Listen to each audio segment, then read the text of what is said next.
Η Ελλάδα που έχει, κύριο, ορυκτό πλούτο περισσότερο από 100 φορές από τη Χιλή, γιατί πεινάει? Γιατί δεν μας επιτρέπουν την εκμετάλλευση. Δεν μας επιτρέπουν την εκμετάλλευση, κύριοι, του ορυκτού μας πλούτου με μία παραχώρηση η οποία έγινε κάποτε στο παρελθόν στις αμερικανικές εταιρείες και κρατείται δεσμευμένος από την Αμερική ο κρατικός μας πλούτος για άλλα 25 χρόνια.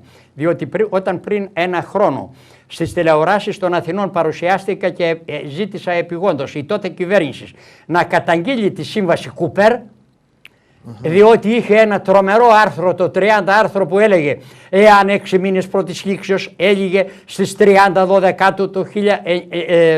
του 10. Εάν μέχρι 30/12 του 10 δεν καταγγείλει η ελληνική κυβέρνηση τη σύμβαση Κούπερ, ανανεώνεται σιωπηρός για άλλα 25 χρόνια. Και επομένως, Έλληνες, προσέξτε καλά.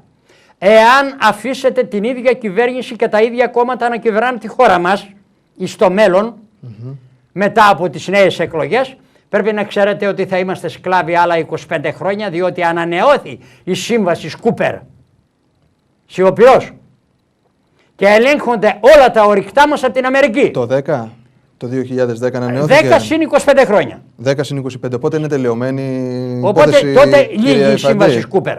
Εάν όμως Έλληνες αλλάξετε κυβερνήσεις, αλλάξετε σύνταγμα και ψηφίσετε Έλληνες πολιτικούς στις ερχόμενες εκλογές και σχηματιστεί η ελληνική κυβέρνηση, δύναται να θεωρήσει άκυρη τη σύμβαση Κούπερ. Διότι πέρασαν 50 χρόνια χωρίς να ενεργοποιηθεί. Και δύναται να την καταγγείλει. Η σημερινή όμως βουλευτέ που βγάλατε όλων των κομμάτων, και τι είπα, ότι το Κομμουνιστικό Κόμμα έφερνε ηθική υποχρέωση, γιατί εκείνος ο οποίος απεκάλυψε πρώτος την σύμβαση Κούπερ τον ετυφέκησαν και έδωσε το αίμα του και τη ζωή του για την αποκάλυψη της συμβάσεως Κούπερ.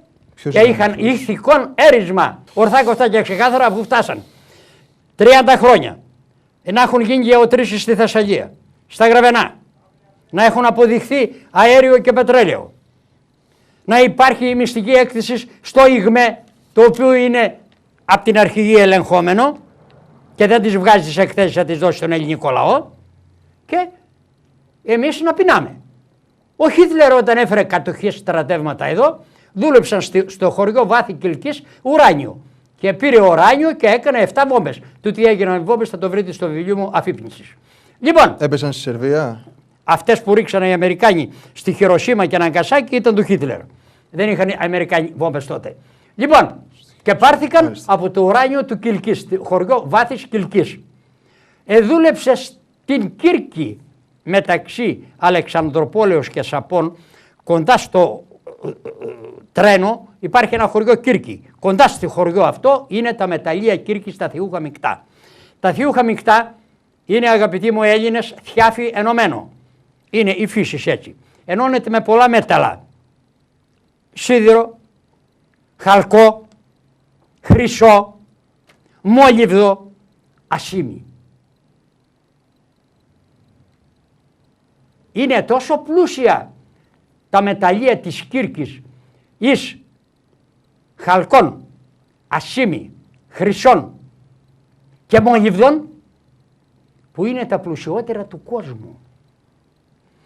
Τα φελόνια λέμε εμείς που έχουμε ασχοληθεί με τα μεταλλεία, διότι υπόψη κύριε, εγώ έχω σπουδάσει και φυσικοχημία και έχω ασχοληθεί με τα μεταλλεία αρκετά χρόνια, γιατί με είχε διώξει η Χούντα από το στρατό μερικά χρόνια και για να ζήσω τα παιδιά μου, επειδή ήξερα φυσική και χημεία, γύριζα τα βουνά και έβρισκα μάρμαρα και μεταλλεία και τα πούλεγα σε αυτούς που είχαν λεφτά για να ζήσω τα παιδιά μου. Και τα έχω πατήσει και τα γνωρίζω καλύτερα από τους Αιχμέδες που τα παίρνουν από τα βιβλία και από τους χάρτες. Τα βιβλία όμως τα παίρνουν από την Αγγλία και τη Γερμανία, όχι από δικές μας έρευνες. Λοιπόν. Ολοκληρώστε αν θέλετε λίγο γρήγορα, γιατί πρέπει να πάμε στο διαφημιστικό διάλειμμα. Για τα Θειούχα Μικτά της Κύρκης. Αυτό το μέταλλο που πηγαίνει μέσα στο βράχο, εάν είναι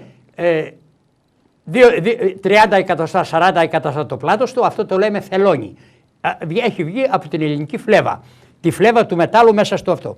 Τα φελόνια σε όλο τον κόσμο που εκμεταλλεύονται, κύριοι, σε θεούγα μεικτά είναι το ανώτερο μισό μέτρο, 60-70 εκατοστά. Ξέρετε πόσο είναι τα φελόνια της Κύρκης? 25 και 30 μέτρα, κύριοι. Και είναι ανεκμετάλλευτα.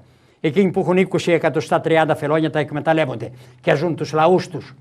Από τη μέρα που φύγει ο Κίτλερ, οι ελληνικές κυβερνήσεις δεν έβαλαν μία κασμαδιά